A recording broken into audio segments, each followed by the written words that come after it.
Hey there folks, hope you've been doing well. I know it's been a very long time since I've uploaded to this channel. Again, I have two other channels in the description if you would like to fancy those, but I've been trying to think about what videos to upload here because whenever I start a video, I'm always like, well, I gotta have a plan. I don't want to just be sitting here mumbling to myself, not too sure what I'm talking about. So, I got a list of topics I want to go over, and today I wasn't really sure what I'd want to do, but I figured, a good place to start is what have I been doing lately. So today I'm going to talk a little bit about the latest story that I've been working on, because you folks know who have been with this channel for some time that I am an avid creative writer off to the side. I'm unpublished. No one knows anything about my writing. I've been writing for about a decade now, a little over a decade, which is really cool. And for those of you who have seen my videos before, please excuse the video quality. I'm doing this for two reasons. Firstly, it's easier to put these videos together when I record straight from my computer. That way, the files are straight on my desktop as soon as I'm done recording. I don't have to port it over from my phone, then convert the video into a more editable format, which could take a while, then chop things up as I need to. So this is going to cut down the process. Second thing is, what I might plan on doing is getting myself a proper cam for my laptop, so that way I can just hook up the mic right here, hook up the camera, and then we'll have a whole setup going on, and it'll make things easier for me as a content creator. I'm not paid to do any of this. I do this just for the love of doing it, but whatever makes the process more efficient. So anyways, all that jargon out of the way, I wanted to talk about my latest story that I've been working on, which is really exciting. I'm like 3 or 4 months into it, maybe a little less than that. It's a novel called Step Apex Rising, and it's really interesting because basically, like I said, I've been writing for 10 years, since February 14th, 2015. Long story, we've been over that before. But ever since then, I've been keeping an archive of all my poetry, my drawings, my stories, all of whatnot, and keeping it together. So there's been a lot of stories that I finished, but there's been a lot more stories I've tried tackling I've just never gotten around to doing. And it's more of a patience issue with me when I was a kid. I think I had the tools necessary to write well, or well enough, at least for myself. But my issue was I had so many ideas hopping around in my head. I was just bouncing around from one idea to the next, to the next, to the next. So it was really hard to have just a concrete focus on single story, single character, and just generate that tale into a short story, poem, whatever format it might have been. But now that I find myself here, post-grade school, post-college, I'm in my adult life, and I can more or less do whatever I want, take that with a grain of salt. I find that I'm able to kind of create an agenda for myself, which makes me hyper-focus on certain stories that I'm interested in. So basically what I've been doing is going around to the more key stories that I've been through enough in my head, so I have a general sense of what it looks like, what the plot is, how it's supposed to resolve, who the characters are, and all that. And collecting the notes that I've gathered in my archive, including the sketches and anything else that's relevant, and revitalizing them, giving them a refresh, starting from scratch more or less, and biting the bullet and actually making them into a tangible, readable thing. So focusing on one story at a time, getting it done, and then churning it out. Almost like a factory, kind of. So that was the interesting thing. The first story that I brought into the fold through this new method was Prototype, and that's a story that's rather old. I'd say maybe 8 years old, maybe a little bit older than that. And that story is actually done. So I went through the whole process of creating an outline, going back to my old drafts and all of that, putting it all together, and I'm like, okay, this is going to be the first of a round of short stories, and that one's done. That one came out to be about 50 pages or something like that. Very minimal dialogue, not a whole lot of description. It's just to be sure I've got the coherent plot in a locked state, so it's no longer subject to revision as far as plot is concerned. Obviously, I could go in and fix like grammatical stuff or syntax, whatever, but that story's done, so I'm really happy I can shelve it, for lack of a better term. How I actually save everything is on Google Drive and then on two thumb drives as a failsafe. So if I explode one day or I'm hit by a bus, then someone's gonna fall upon the flash drives. Then they'll have a tangible copy there. So that's my crazy life plan, if you will. As for Step Apex Rising, something really interesting happened. Actually, Step Apex Rising is meant to be a prequel to Prototype, but it also functions as a standalone. So, also the genres are totally different. Prototype's more sci-fi, a little bit more fun, more accessible, I'd say. More people would be more interested in this type of story, which is why I wanted to start there. But as for Step Apex Rising, it was always meant to be very gritty, quite violent, have some very dark themes that even make me uncomfortable, and that's saying a lot. So, like, it's a story I've always wanted to write. So, I went through the motions. I created an outline, I revisited my old sketches and things of that nature, and it shaped up so well that it's actually on track to becoming my first novel, which I'm really thrilled about. Once again, I'm unpublished, but I have a collection of all these short stories and poems I've been amassing over the years. I'm like a broken record at this point, I apologize, but this is the first time that a product of mine is going to exceed the 50-page maximum that I've been hitting with my other short stories. So that's really exciting. I think I'm 45 pages in, and I'm a quarter, maybe less than that, through my outline. So I keep mentioning my outline, and that brings us to the purpose of today's video, which I'm hoping is going to be rather short. I don't want it to go too long. I wanted to show you what my process actually looks like.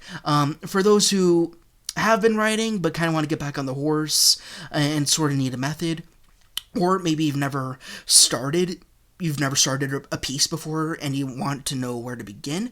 This is how I do it. Everyone does it differently. Like, sometimes people just have no plan at all and they just go, and sometimes that results in great success, or sometimes they want things to be a bit more structured to keep them disciplined. And that's why I like having an outline system so much. So let me pause the video for a second. I'm going to pull those up for you, so give me 1 minute here.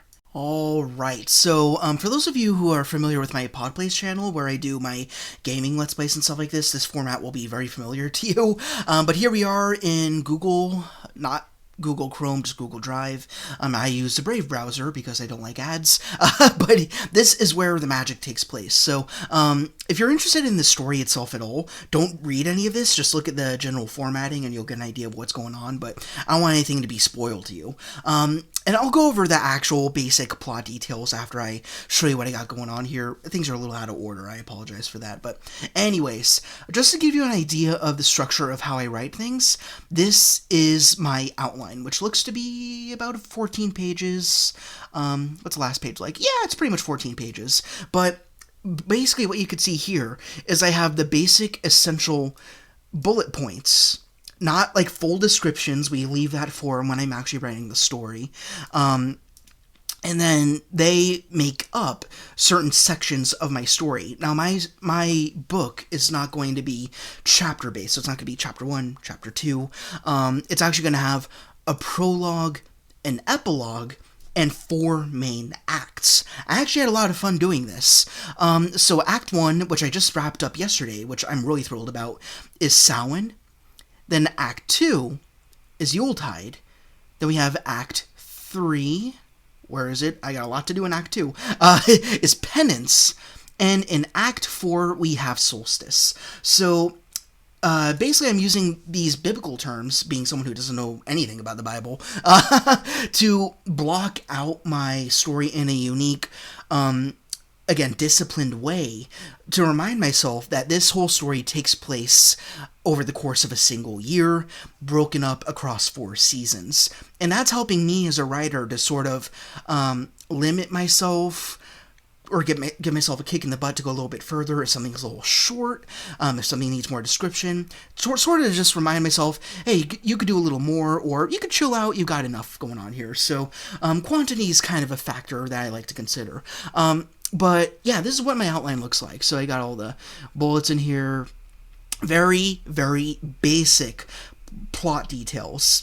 And one thing I encourage you to do, if you would like to employ the outline method, my method anyways, there's a lot of different ways to do an outline, is don't get too descriptive, don't get too caught up in the little details in the outline, because if you do, it's going to be more difficult to revise your story as you actually tackle the main body, which I will show you in a moment here. And I mean, it depends on what type of story you're working on. Mine, again, the reason why I don't want you to read any of this and just kind of glance it over, give it a skim, is because it's very plot heavy. There's a lot of sides to the story, a lot of different characters, and a lot of different plot twists as well. And it's almost a domino effect. If you screw up one plot twist, all the other ones kind of fall flat. So it's very important to me that I keep them consistent. And that leaves very, very little room for improvisation. That being said, kind of hypocritically, because I have an outline, I'm able to go into acts I haven't touched yet and revise them a little bit in accordance with what has already been blocked out in the past. So Samhain's already done. Now I'm moving on to Yuletide, so before I start the Yuletide act, I'm going to go through the outline, give it another read at some point this week, and be sure that there are no inconsistencies with what I have already written in the Samhain act. So say if there's a character arc or development that doesn't seem cohesive with what we've already learned, or maybe there's a plot point that kind of gets left out somehow, then I can kind of like stick in another section and it will flow pretty seamlessly in an outline as opposed to the main body of what you're actually writing. So speaking of main body, let's have a quick peek at that as well. So here is the main text I'm actually operating in. So I got this big old title page up here, got a page number. Up to the side, this is pretty cool. You're able to actually create, like, a table of contents, more or less. I forget exactly how you do this because I really just copy it. Like, see, prologue, for example, paste it somewhere else. So if I were to indent, paste it here. I said paste it here. Alright, it's not listening to me today. Control C, Control V. See, I got two prologues. Because they are formatted in a way that it knows to be accounted as a separate section within here. So the really cool thing is I can click on Act 1 Samhain, it'll just drop me right to there. If I want to go to Yuletide, which again doesn't exist, it hops me all the way down here to page 45. So this is going to be quite the monster, which I'm really excited about. But yeah, like I said, Samhain is done. Samhain is the original word for Halloween, for those of you who don't know. So it starts off in October, which is really cool. And then you got this is where you get all the fancy dialogue, descriptions, character development, arcs, and stuff like that. Whereas over here, it's just noted and slightly altered as I've gone. So this is where it gets more concrete and refined. Then I can have more fun focusing on the little details. In terms of changes that I made, like one example is, again, I did a whole lot of writing yesterday to complete Samhain, and one thing that I did, which I didn't expect to do, was I added a whole section, like a 5-page section of just two politicians debating with each other. And that's coming from someone who hates politics, every side of it. I am not a fan of politics. I mean, who isn't? But the reason why I felt like, oh, I need to add this in, is because it would help to explain an element of the story, being the main locale, that the main character is not privy to. And I thought it would be really important for not necessarily the character himself, but the reader to understand what's going on in the city beyond just this character. And it kind of had its own domino effect. In doing that, it allowed me to characterize my main character further because I've explored the politics of the city that he's in. And how are the people, the citizens, the bigwigs, and their perspectives and their policies going to affect the rapidly changing mind of the main character. And that is going to be what makes me go back to my outline and go like, okay, now that he feels this way because of the way that the city is operating, how is that going to affect his decisions in these later acts. So again, we had Act 1, Samhain, now we're moving into Yuletide, so Christmas time. So I need to go through here, look at every decision he makes, and be sure it acts in accordance with the decisions he made following the political section of the first act. And not only that, but how do his perspectives evolve in light of that catharsis? And the important thing is to be sure that he's not rolling back either, right? Like falling back on old ways, because that would be strange for the reader. Like we're working backwards, and we don't want to do that. I guess you could somehow make that work out. Like they try returning to how they were operating before, and they're like, "Hey, this isn't working out like it used to," and then they go back. But for me, no, I want to keep this character kinetic. I want him to have a linear arc, several arcs really, different perspectives. Because again, this is going to be a novel. I have plenty of room to cram in as many details as I want, so that's really thrilling. But anyways, that's pretty much it for these two documents. Now I will actually explain what the damn story is about, so give me a moment here. And here we are, so now I'm using my main camera so you can see me a little bit better, as opposed to OBS, which allows me to show my main screen and then my face. So this one is just me. So basically the story of Step Apex Rising, and again, without giving away too much, I mean, there's a huge plot twist around the title itself, but I mean, it's really not a big deal. So this story focuses on a man who, well, a young man, he's like around 19, 20, something like that. He wakes up and he is in a wooden casket on fire. He is being cremated alive, and he has to break out. And all that's going on in his head are two things. Firstly, he has total amnesia. He doesn't remember how he got there. He doesn't remember his past. He doesn't even remember his own name. The second thing that's going on is he is hearing a mysterious, disembodied, and androgynous voice in his head. He doesn't know who it is. He doesn't know where it's coming from. It could even be his own conscious. We don't know yet. I mean, I know, being the guy who's writing the damn story, but I'm not going to say explicitly who or what. Again, we don't know. And he has this really unique ability to see this red mist that's polluting the city that he's in, the city being called Broston, which is basically a character in and of himself. But once he makes his way into the city, he's starting to see, he literally sees red. Everything is in a tint of red. And there's this mist that's kind of cycling around everybody and everything. But no one else notices it. He's the only one who can see it. Kind of like They Live, if anyone's seen that 80s flick, really classic horror movie, cult classic, or basically you got a guy who has this unique pair of shades, and whenever he puts them on, he's able to look past people who are actually aliens, and when he puts them on, you could see these really ugly skull-looking faces that they actually have, so he's able to discern who's a real human being and who's an alien, kind of. So he has a unique perspective that no one else has, similar to this protagonist in my story. This character is called Steppenwolf, or Step for short. That's the name that the voice gives him. Obviously not his real name. We don't know what his real name is yet, or if we're going to know it ever.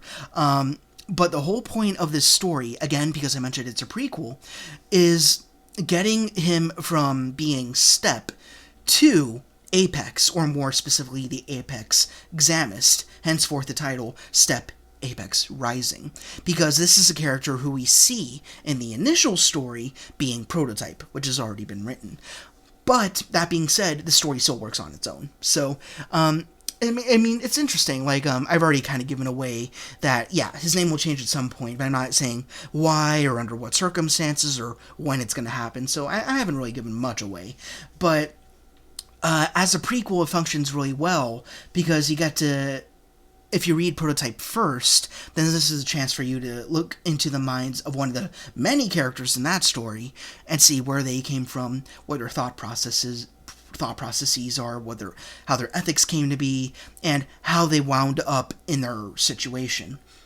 But as a standalone, I think it functions really well as its own unique kind of mystery with a lot of suspenseful elements. And going back to the city of Broston, it's just a depraved and nasty and disgusting, moralist, ethicless location. It's a terrifying metropolis, if I'm to put it that way.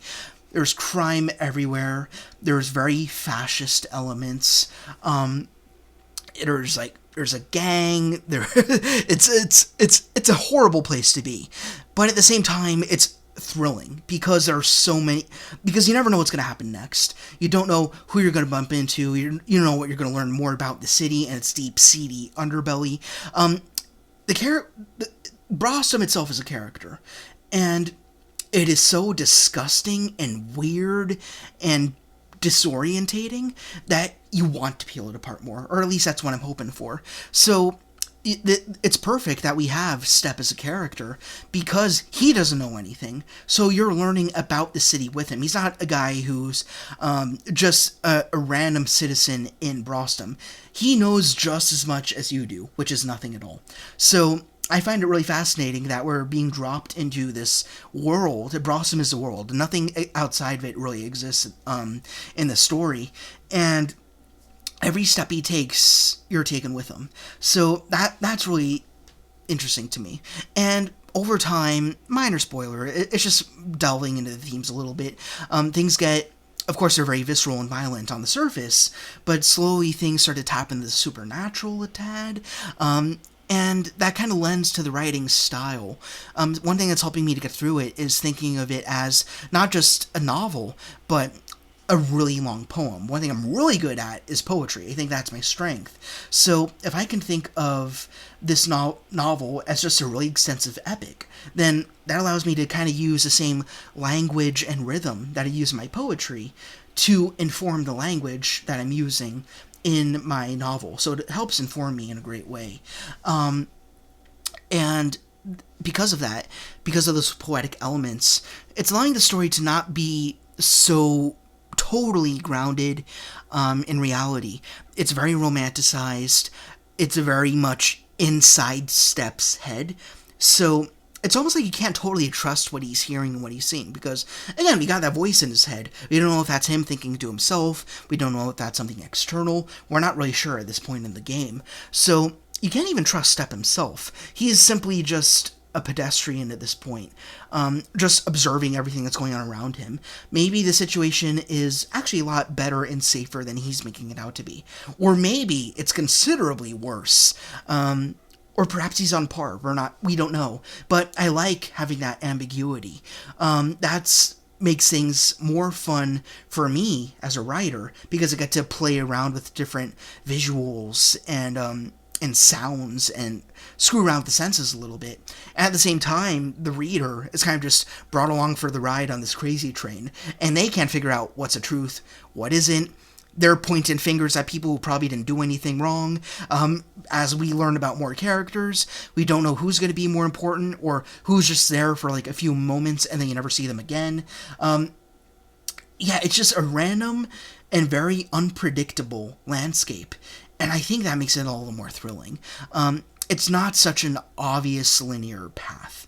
And I'm really excited about it. Again, I don't want to go into further, deeper details about it, but, I mean, if you're interested in looking at the progress I made so far, feel free to let me know in the comments. I don't want to just drop a link down there. I mean, it's YouTube after all, so it's a little more widespread. I don't know what anyone could do if I put it in just read view, but I don't know. I don't want people getting to the meat of my story too soon, but that being said, another really fun thing, last thing I'll say, is this is the first time, actually, where I'm having one of my pieces peer-reviewed by a friend of mine.